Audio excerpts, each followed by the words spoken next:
अस्सलाम वालेकुम एवरीवन, मैं हूं मोहम्मद तलहा और आप लोग देख रहे हैं तलहा स्पेस एकेडमी।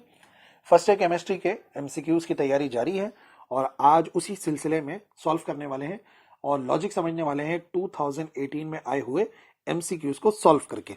ठीक है, so without wasting any time question number 1 से स्टार्ट करते हैं।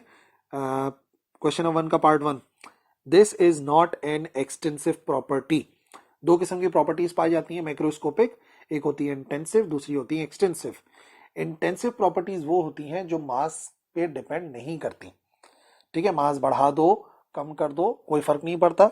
और एक्सटेंसिव वो होती हैं जो मास पर डिपेंड करती हैं, यानी कि मास को बढ़ाने से वो चेंज होती हैं प्रॉपर्टीज। अब अगर मैं इंटरनल एनर्जी को देखूं तो इंटरनल एनर्जी की खास बात यह है कि अगर आप मास को बढ़ाओगे, किसी चीज के अमाउंट को बढ़ाओगे तो इंटरनल एनर्जी में इजाफा होगा। It means it depends on the mass. Enthalpy के साथ भी यही कहानी है कि एंथैल्पी जो है वो बढ़ती है क्योंकि इंटरनल एनर्जी बढ़ रही है, एंथैल्पी बढ़ती है। आप याद रख सकते हैं सीधा सीधा एंट्रोपी बढ़ती है किसी भी सिस्टम की। लेकिन याद रखिए पानी की जो डेंसिटी है, अब पानी चाहे 1 लीटर हो कि 10 लीटर हो, पानी की डेंसिटी जो है वो 1000 रहती है तो वो सेम रहेगी। ठीक है, तो या क्योंकि वजह यह है कि अगर आप मास बढ़ाओगे तो उस चीज का वॉल्यूम भी बढ़ जाएगा जो कि उसकी डेंसिटी को बैलेंस रखेगा। आप ये सोचो नहीं, मास बढ़ाते हैं तो डेंसिटी तो बढ़ेगी, फॉर्मूले में आ रहा है। लेकिन सारी लॉजिक ये है कि अगर आप मास को बढ़ाओगे तो अपने आप वॉल्यूम भी बढ़ेगा और वो उस डेंसिटी को बैलेंस कर देगा। सो डेंसिटी है एक intensive property, so this is not an extensive property. Question number 2, the equation for KSP solubility product CaF2 is. अब सीधा सीधा फॉर्मूला लिखने का तरीकेकार ये कि जिसका भी हमें KSP मालूम करना होता है, करना क्या होता है, हमें उसकी वैल्यू लिखनी होती है और अगर वो 1 से जायद है तो वो पावर के अंदर लिखना पड़ता है। तो KSP यहां पर अगर मैं देखता तो अपॉन में नहीं लिखते, पावर में लिखते हैं। यहाँ पर 2 मिसिंग है क्योंकि ऊपर 2 आना चाहिए, यहाँ पर भी 2 आना चाहिए। वाहिद जो सही आंसर है वो यही है। ठीक है ना, जितना भी होता है जो भी होता है हम इसी तरीके से पावर लिख देते हैं ऊपर, जो KSP लिखने का तरीकेकार है। क्वेश्चन नंबर 3, दिस आइन has the greatest degree of hydration. Hydration एक सलाहियत है। ठीक है, एक हाइड्रेटेड आइन से मुराद ये है कि वो कितना एबिलिटी रखता है पानी के मॉलिक्यूल्स को अपनी तरफ अट्रैक्ट करने की। तो सबसे ज्यादा जो प्रॉपर्टी ये रखता है वो रखता है एल्यूमिनियम +3, तो वही इसका आंसर है। और ये सेंटेंस आपको मिल भी जाएगा बुक में कि highest degree of hydration aluminium की होती है। The molarity of a solution containing 53 gram of Na2CO3 dissolved in 1 dm cube solution will be। अब अगर हम चलें according to the definition of molarity, तो molarity is defined as number of moles dissolved, कितने number of moles dissolved हो रहे हैं और इसको डिवाइड करते हैं उसके कितने वॉल्यूम है। ठीक है ना, पर लीटर। तो नंबर ऑफ मोल्स आ गया, इधर उसका वॉल्यूम आ गया जो भी है। तो नंबर ऑफ मोल्स हमें निकालने पड़ेंगे भाई। सबसे पहली बात है 53 ग्राम है और Na2CO3 है, मास है 53 ग्राम्स और बात हो रही है Na2CO3 की, तो मॉलिक्यूलर मास निकालना पड़ेगा, जाहिर सी बात है मॉलिक्यूलर मास निकालना है। और बात हम कर रहे हैं Na2CO3, तो सोडियम का हो गया 23 × 2 प्लस, फिर आ गया हमारे पास कार्बन, कार्बन का 12, ऑक्सीजन का 16 और इसको मल्टीप्लाई करना पड़ेगा 3 से। ठीक है, तो आंसर आ जाएगा हमारे पास। ये कितना हो गया, ये हो गया 46 + 12 और प्लस कितना आ गया 16 × 3, ये होता है 48। इन सबको ऐड करो, +12 + 46, ये आ गया हमारे पास 106। तो सबसे पहले नंबर ऑफ मोल निकालने होते हैं। नंबर ऑफ मोल कैसे निकलेंगे, नंबर ऑफ मोल्स ऐसे निकलते हैं कि mass divided by molecular mass. Mass हमें गिवन है 53, मॉलिक्यूलर मास हमें फाइंड करा 106, ये आंसर आ जाएगा हमारे पास सीधा सीधा 0.5 मोल। तो 0.5 डिवाइडेड बाय कितना वॉल्यूम गिवन है, वॉल्यूम तो 1 ही लीटर था मेरे ख्याल से, तो 1 dm क्यूब, ये आंसर आ जाएगा 0.5। सो मोलैरिटी जो हमने कैलकुलेट करी है इट इज इक्वल टू 0.5, ये आ गया सीधा सीधा answer. Number 5, the reaction 2NO2 और ये बन रहा है 2NO + O2 इज ऑफ। किस ऑर्डर का है ये वाला रिएक्शन, ये हमें देखना है। Either is it first order, second order, third order या जीरो ऑर्डर। तो ये है हमारे पास 2NO2 और रिएक्शन क्या है, आगे बढ़े तो 2NO और प्लस आ रहा है O2। ठीक है जी, और हमें रिएक्शन का जो ऑर्डर है वो देखना है। क्वेश्चन है हमारे पास 5। ठीक है, अब देखो सीधी सी लॉजिक है, आपने क्या चेक करना होता है, आपने देखना होता है रिएक्टेंट को, रिएक्टेंट को देखना होता है। तो रिएक्टेंट के अंदर अगर हम लिखते हैं rate of reaction dx over dt, तो बराबर आता है k, और जो भी रिएक्टेंट होता है उसको हम लिख देते हैं। तो रिएक्टेंट क्या आ रहा है, रिएक्टेंट आ रहा है NO2, और उसके कितने मोल्स हैं, उसके 2 मोल्स हैं।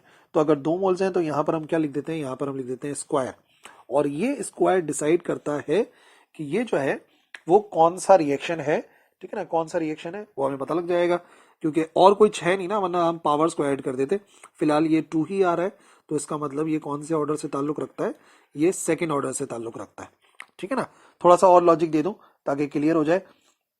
इसी रिएक्शन को अगर आप ऐसे समझते कि 2NO प्लस O2 ये बना रहा है 2NO, अगर इसका रेट ऑफ रिएक्शन हम निकालते, ठीक है, अगर हम इसका रेट ऑफ रिएक्शन निकालते तो फिर हम क्या करते, यहां पर हम देखते NO के लिए क्या लिखते, ये आता है dx ओवर dt के, NO के लिए क्या लिखते, NO के लिए हम लिखते NO और ऊपर आता है 2, और फिर ऑक्सीजन के लिए लिखते O2 और उसके ऊपर पावर आती 1, तो फिर क्या हो जाता है, फिर हो जाता है ये 2 और ये 1, तो 2 + 1 कितना हो जाता, ये हो जाता थर्ड ऑर्डर।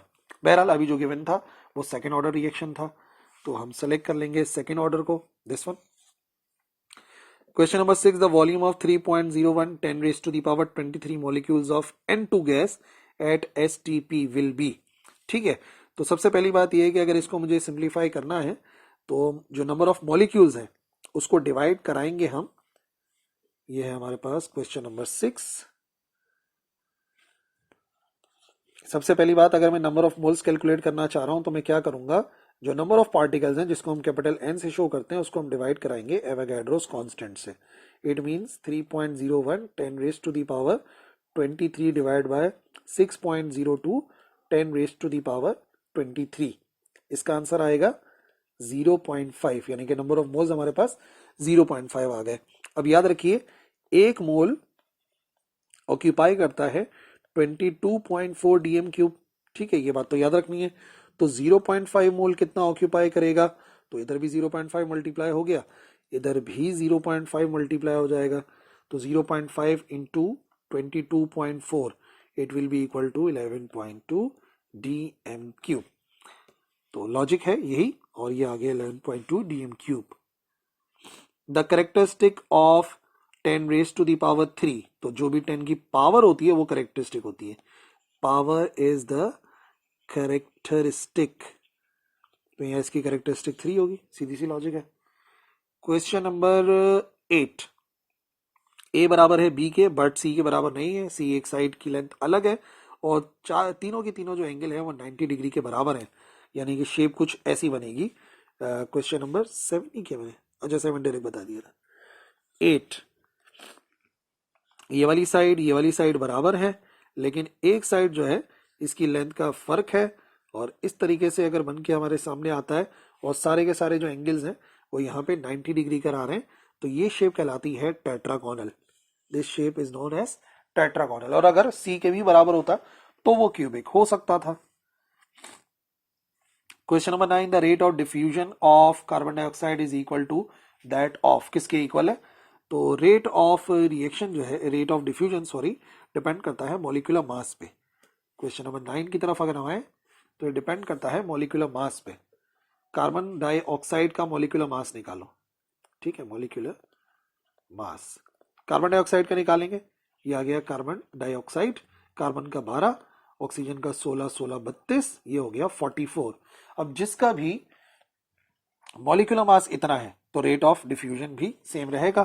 तो आप देख लीजिए 1 बाय 1, सबसे पहले क्या आ रहा है, सबसे पहले मीथेन आ रहा है, अगर मीथेन का मालूम करेंगे तो ये हो जाएगा 12 और 4, ये हो जाएगा 16, ठीक है, इसके बराबर नहीं है, ये गलत हो गया।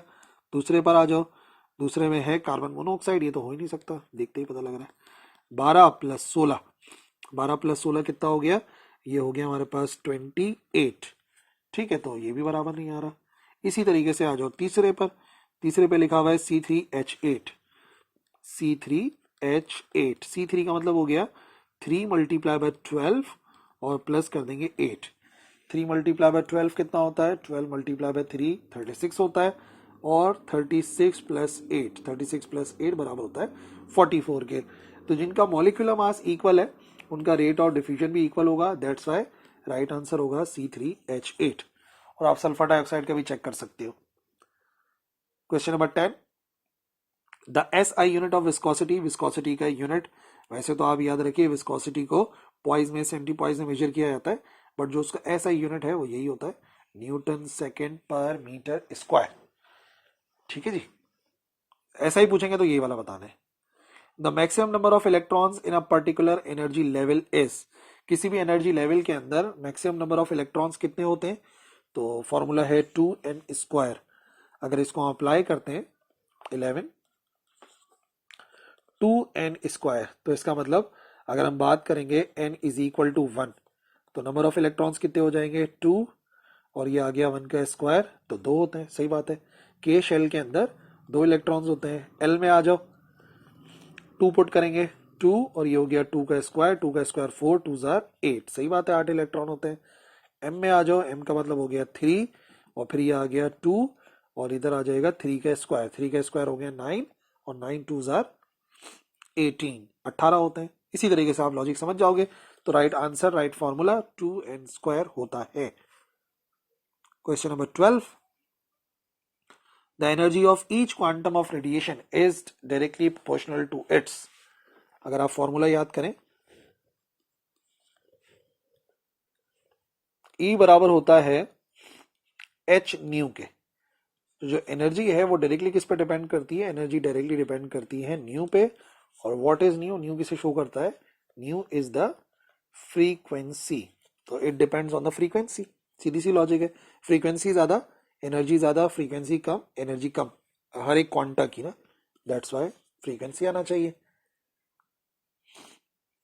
Question number 13, these radiation rays are non material in nature. कौन सी है, जो मैटर नहीं है, मटेरियल नेचर नहीं रखती, उनका मास नहीं होता। अल्फा का मास होता है हीलियम के बराबर, सो दे आर मटेरियल। बीटा होता है उनका मास इलेक्ट्रॉन के बराबर। कैनाल रेज भी जो है वो मास कैरी करती हैं। गैमा रेज हैं जो मटेरियल नहीं है। और फिर देख लो, एक्चुअली सही लफ्ज जो इस्तेमाल होता है वो अल्फा पार्टिकल ही होता है, फिर बीटा पार्टिकल इस्तेमाल होता है, ठीक है ना। लेकिन गैमा जो है ये मासलेस है, चार्ज भी नहीं है, मास भी नहीं है, और बेसिकली ट्रेवल करता है with speed of light, so it is non material in nature. Question number 14, the potential energy of an electron can be denoted by, जो पोटेंशियल एनर्जी है तो उसके साथ याद रखिए नेगेटिव आंसर आता है, और यही फॉर्मूला है उसका, -ZE²/r। तो क्या है, इसको तो याद रखना है आपने। This molecule has the maximum bond angle, इसका जो बॉन्ड एंगल होता है वो मैक्सिमम होता है। तो इन सब के अंदर अगर आप देखो, H2O के अंदर 120 एंगल बन रहा है, NH3 के अंदर ऐसे ही बन रहा है। CS2 जो है ये होता है C, और फिर आ जाता है यहाँ पर भी S, ठीक है, और इधर भी आ जाता है S। तो जो एंगल बनता है वो एंगल बनता है 180 डिग्रीज। अब इससे बड़ा तो एंगल पॉसिबल नहीं है ना, जो 180 डिग्री एंगल है वो सबसे बड़ा है इसके अंदर, दैट्स वाई सही आंसर होगा CS2। Number 16, the energy of this bond is the greatest. इसमें से कौन से बॉन्ड की एनर्जी ग्रेटेस्ट है, तो याद रखिए बॉन्ड की एनर्जी जो है वो चेंज होती रहती है, single double triple bond. N2 के दरमियान में जो बॉन्ड होता है, ये है क्वेश्चन नंबर 16, जो N2 के साथ बॉन्ड होता है वो इस तरीके का होता है, नाइट्रोजन नाइट्रोजन में 1 2 3 ट्रिपल बॉन्ड। जितना बॉन्ड मतलब सिंगल है, डबल है, ट्रिपल है, तो वो बॉन्ड स्ट्रांग होता रहता है, उनके दरमियान का फासला कम होता रहता है। तो हमसे पूछा गया कि बॉन्ड एनर्जी किसकी ग्रेटेस्ट है, तो याद रखिए N2 की एनर्जी ग्रेटेस्ट है। ऑक्सीजन में भी नहीं, क्लोरीन में भी नहीं, और मीथेन में भी उतनी बॉन्ड एनर्जी नहीं पाई जाती। Finally question number 17, the dipole moment of this molecule is 0। Dipole moment के बारे में आप ये बात याद रखिए कि डायपोल मोमेंट जो है ना वो डिपेंड कर रही होती है एंगल के ऊपर। अगर हम इसमें कार्बन डाइऑक्साइड को देखें तो ये आ गया हमारे पास कार्बन के साथ डबल बॉन्ड, और आ गया ऑक्सीजन। जितना इस तरफ जा रही है मूवमेंट उतना ही इस तरफ जा रहा है, दोनों सेम डायरेक्शन अपोजिट डायरेक्शन में अप्लाई हो रहे हैं, तो दोनों एक दूसरे के मूवमेंट को कैंसिल करेंगे, तो जो डायपोल मूवमेंट होगी वो बराबर होगी 0 के, कार्बन डाइऑक्साइड में। हालांकि सल्फर डाइऑक्साइड में नहीं होती, उसका अलग है जो फॉर्म बनती है, और इसी तरीके से अमोनिया में भी डिफरेंट होती है। बट कार्बन डाइऑक्साइड की अगर आप टेबल वाइज याद रखो या स्ट्रक्चर वाइज याद रखो, जो डायपोल मूवमेंट है वो बराबर होती है 0 के। तो ये पूछा गया था, dipole moment of this molecule is 0, so correct answer is carbon dioxide. ठीक है जी। सो ये हो गए 2018 के सारे multiple choice question. I hope सारे के सारे समझाने में मैं कामयाब रहा हूँगा। अगर बहरहाल हो सकता है कि कोई कंफ्यूजन रह गई हो तो बिल्कुल आप लिखिएगा, पूछिएगा कमेंट्स में, मैं रिप्लाई करूँगा। That's all for today. अल्लाह हाफिज़।